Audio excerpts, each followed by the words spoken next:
Movie की शुरुआत लेस्माना से शुरू होती है, जिसे देखकर लग रहा होता है मानो वो किसी गंभीर दुविधा में फंसा हो। कुछ देर बाद फिर घर पर एक महिला ने डार्क प्रिंसेस दस्तक देती है, जो विचक्राफ्ट फॉलो करती है, जो बेसमेंट में प्रवेश करते ही सैटेनिक रिचुअल शुरू कर देती है। लेस्माना फिर एक सूटकेस से किसी के बाल और कुछ पैसे निकालता है, जिसे डार्क प्रिंसेस पूरी तरह से निगल लेती है और फिर अपने थोड़े से खुद के बाल नोचकर उसे अजीब तरह से लपेटकर लेज़माना को निगलने पर मजबूर करती है। इसके बाद वो एकदम से लेज़माना का हथेली काटकर उसके खून का बलि चढ़ाती है, पर उसके ऐसे बर्ताव से लेज़माना को गुस्सा आ जाता है, जो अब उसके रिचुअल्स पर यकीन करने से साफ इनकार करने लगता है। लेकिन तभी वहाँ की बिजली चली जाती है और जब वो पीछे घूमता है तो वो डार्क प्रिंसेस उसको हवा में तैरते देखता है, जिससे उसका सेटन पर विश्वास हो जाता है और फिर चमत्कार से पैसों की बारिश होने लगती है। डार्क प्रिंसेस फिर कहती है कि सेटन ने तुम्हारी प्रार्थना सुन ली है, घर पर बेशुमार पैसे तुम्हारा इंतजार कर रहे हैं। लालची लेज़माना पैसे समेटकर भाग पड़ता है और फिर सीन उस महिला की ईवल हंसी के साथ कट हो जाती है। आप सीन कुछ समय आगे किसी के जर्नल पर मुड़ जाती है, जिससे हमें समझ आता है कि लेज़माना ने अमीर होने के इरादे से सेटन का सहारा लेने का तय किया, जिसी के मदद से वो रातों रात मालामाल हो गया। यहाँ हमें लेज़माना की पत्नी इंतान और बेटी ने मेल्फी के बारे में भी पता चलता है। लेकिन फिर न्यूज आती कि लेज़माना की पत्नी की किसी अनजान कारण से मौत हो गई, जिसके बाद लेज़माना ने एक रिटायर्ड एक्ट्रेस और डिवोर्सी नेम लक्ष्मी से शादी कर ली, जिनके हाथ उनकी एक बेटी नेम नारा हुई। पर फिर मूवी एक डार्क मोड़ लेती है। हम देखते हैं कि किसी ने किसी जानवर की बलि दी है और लेज़माना और उसके परिवार के तस्वीर पर खरोच के निशान भी बने हैं, जिसके तुरंत बाद लेज़माना को अपने बिजनेस में भयंकर नुकसान सहना पड़ा, जिसके कारण वो पूरी तरह से कंगाल हो गए। इसके बाद अब मूवी एल्फी की तरफ मुड़ जाती है, जिसके हाथ पर हमें खरोच के निशान नजर आते हैं, पर वो उसे कैसे मिले ये हमें आगे रिवील होगा। वो मेट्रो में सफर कर ही रही होती है कि यहाँ एक पर्वर्ट उसका फायदा उठाने की कोशिश करता है, पर एल्फी उसे सबक सिखाने के लिए उसका पर्स मार लेती है, जिससे हमें आइडिया आता है कि वो इसमें माहिर है और इसी से अपना गुजर बसर चलाती है। अब एल्फी के बारे में बात करें तो वो किसी कारण से अपने पिता से पिछले 10 साल से अलग रह रही है और उसे ये भी नहीं पता कि उसके पिता ने सेटन से क्या सौदा किया है। लेकिन उसका इंस्टिंक्ट हमेशा उससे उसके आसपास होने वाले सुपरनैचुरल चीजों के बारे में चेतावनी देता रहता है। तभी उसे कॉल आता है कि उसके पिता की तबीयत बहुत खराब हो चुकी है, जिन्हें हॉस्पिटल में भर्ती किया गया है। हॉस्पिटल में अब उसकी मुलाकात अपने स्टेप ब्रदर्स और स्टेप सिस्टर से भी होती है, जिनके बीच के बातों से हमें ये समझ आता है कि जब तक लेज़माना के पास पैसे थे तब तक लक्ष्मी ने उनका साथ दिया, पर उनके कंगाल होते ही वो उनसे अलग रहने लगे। वहीं लक्ष्मी की बेटी माया अपनी माँ की तरह लालची और सेल्फिश है, पर रूबेन एल्फी के परिस्थिति को समझता है, लेकिन अपनी माँ और बहन के प्रेशर के सामने उसकी नहीं चलती। नर्स उन्हें बताती कि उन्हें खुद को समझ नहीं आ रहा कि उनके पिता को अचानक से दिल का दौरा कैसे पड़ा और उनका शरीर क्यों सड़ते जा रहा है। माया फिर एल्फी से शेयर करती कि पिछले 1 साल से उनके पिता अपने पुराने बंगलों में अकेले समय बिता रहे थे, जिसकी बाद से उनकी ये हालत हुई। उसके जाने पर फिर एल्फी अपने पिता को कोसने लगती है कि उसकी माँ ने गरीबी में भी उनका साथ दिया, पर अमीर होने के बाद दूसरे औरत के चक्कर में उन्होंने उसे और उसकी माँ को छोड़ दिया, इसलिए वो उनसे इतना नफरत करती है और उनकी ये कंडीशन उनका कर्मा है। वो अब अपना गुस्सा निकाल ही रही होती है कि तभी एकदम से बिजली चली जाती है और लेज़माना जो अब तक ऑलमोस्ट कोमा में थे, उन्हें एकदम से होश आ जाता है, जो एल्फी का हाथ पकड़ लेते हैं, क्योंकि दोनों को एक डरावनी चुड़ैल उनकी तरफ बढ़ती नजर आती है, जो एकदम से गायब होकर अब बेड पर नजर आती है, जो एल्फी पर हमला करने के बाद फिर से गायब हो जाती है और सब ऐसा नजर आता है जैसे कुछ हुआ ही नहीं। इतना कम नहीं कि लेज़माना एकदम से एल्फी पर टूट पड़ते और आखिर में होश खोकर रूबेन के गर्लफ्रेंड पर घिनौना उल्टी कर देते, जो देख एल्फी के होश उड़ जाते। अब कुछ देर बाद एल्फी की लालची स्टेप मदर लक्ष्मी आती है, जो एल्फी को समझाने आई थी कि उन्हें उनका वो आखिरी बंगलो बेचना होगा उनके मेडिकल ट्रीटमेंट का खर्चा उठाने के लिए, जो एल्फी के नाम पर है, जिसके लिए वो मान जाती है क्योंकि वो खुद इन सब से पीछा छुड़ाना चाहती है। इसके बाद हमें एल्फी के नाइटमेयर के जरिए ये दिखाया जाता है कि उसकी माँ की मौत कैसे हुई, जिसी के कारण उसके हाथ पर वो निशान बने। अब एक आखिरी बार अपनी यादों को जीने के लिए अगले दिन एल्फी अपने बचपन के घर उसी बंगलो पहुंचती है, जो एकदम दूर रिमोट लोकेशन पर लोकेटेड है, जहां उसने अपनी माँ के साथ यादगार पल बिताए थे। ये वही जगह है जहाँ पर वो सैटेनिक रिचुअल परफॉर्म किए गए थे। इसके अलावा हमें और भी वूडू रिचुअल्स किए गए के लेफ्ट ओवर नजर आते हैं, यानी कि उसके बाद भी यहाँ एक और ब्लैक मैजिक किया गया था। जो क्यों और कब किया गया था ये आगे रिवील होगा। एल्फी देखती है कि उनका बेसमेंट अनजान कारण से मंत्र से सील्ड है, जिसे वो खोल नहीं पाती। कुछ देर बाद फिर लक्ष्मी और उसका पूरा परिवार आते हैं ताकि इसे बेचने से पहले जरूरी चीज समेट सके। उन्हें मिले कुछ ही मिनट्स हुए थे कि एल्फी का लक्ष्मी के प्रति नफरत नजर आने लगती है, पर एक दूसरे को कुछ देर के लिए बर्दाश्त करने के बाद एल्फी अपने पिता के कमरे को एक्सप्लोर करने का तय करती है। वहीं बेवकूफ रूबेन खतरे के साइन को नजरअंदाज करके माया के प्रेशर में बेसमेंट को खोलने लगता है। वहीं यहाँ एल्फी को रिचुअल के साइंस और एक किताब मिलता है जिनके करीब उसे उसके बचपन की तस्वीर भी मिलती है। वहीं रूबेन के उस कमरे को खोलते ही उसके अंदर से कोई अनजान साया आजाद हो जाता है, जो लंबा सफर तय करने के बाद लेजमाना के अंदर समा जाता है, जिसकी तुरंत बाद वो लंबे बाल उगलने लगता है, जो आखिर में उसका गला घोटकर जान ले लेती है। वहीं इससे पहले कि वो बेसमेंट में प्रवेश करके अपने मौत को दावत देते, एल्फी उन्हें वार्न करती है कि यहाँ कुछ तो गड़बड़ चल रहा है, उन्हें यहाँ जल्द से जल्द निकल जाना चाहिए। लेकिन लक्ष्मी को लगता है कि ये बस उसका इस बंगलों को ना बेचने का बहाना है। पर तभी नारा को कुछ भयानक नजर आता है। ये खौफनाक चुड़ैल लक्ष्मी के पैर पकड़ लेती है, जो उसे बेसमेंट की तरफ घसीटने लगती है।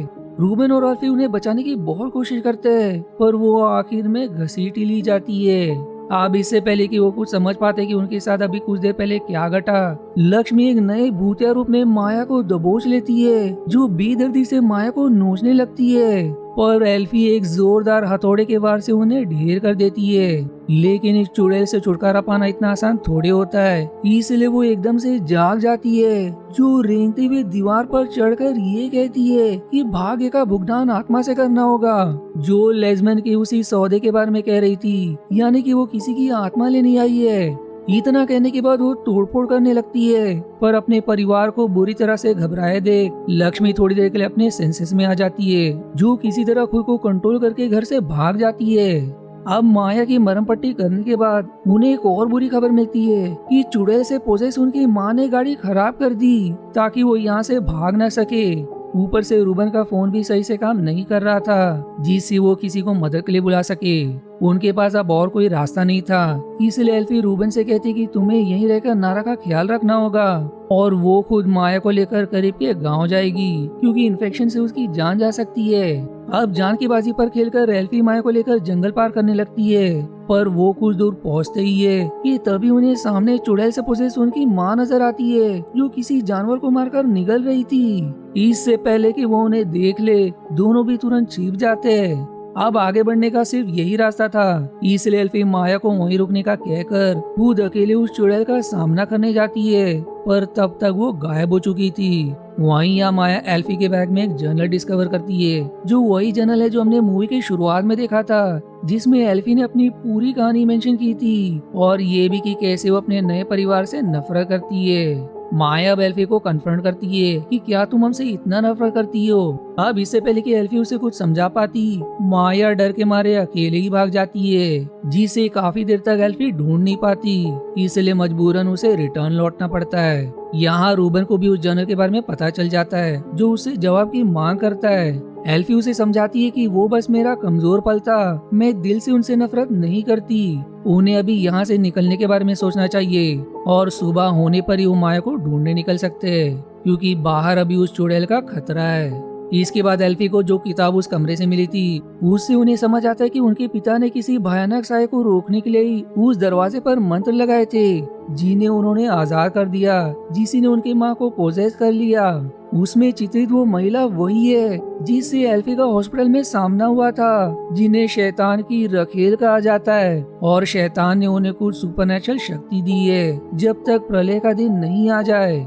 उनके पिता इसी सुपरनैचुरल शक्ति की मदद से रातों रात अमीर भी बन गए, और कंगाल होने के बाद वो फिर से इस बंगलों में आने लगे, जिसी के साइंस हमने देखे, और एल्फी की माँ की जान भी इसी रिचुअल के कारण गई। वहीं डरी और सहमी माया चुड़ैल उसे ढूंढ निकालती है, जो उस पर टूट पड़ती है, पर माया उन्हें कैसे तो ओवर पावर करके मजबूरन उनकी जान ले लेती है।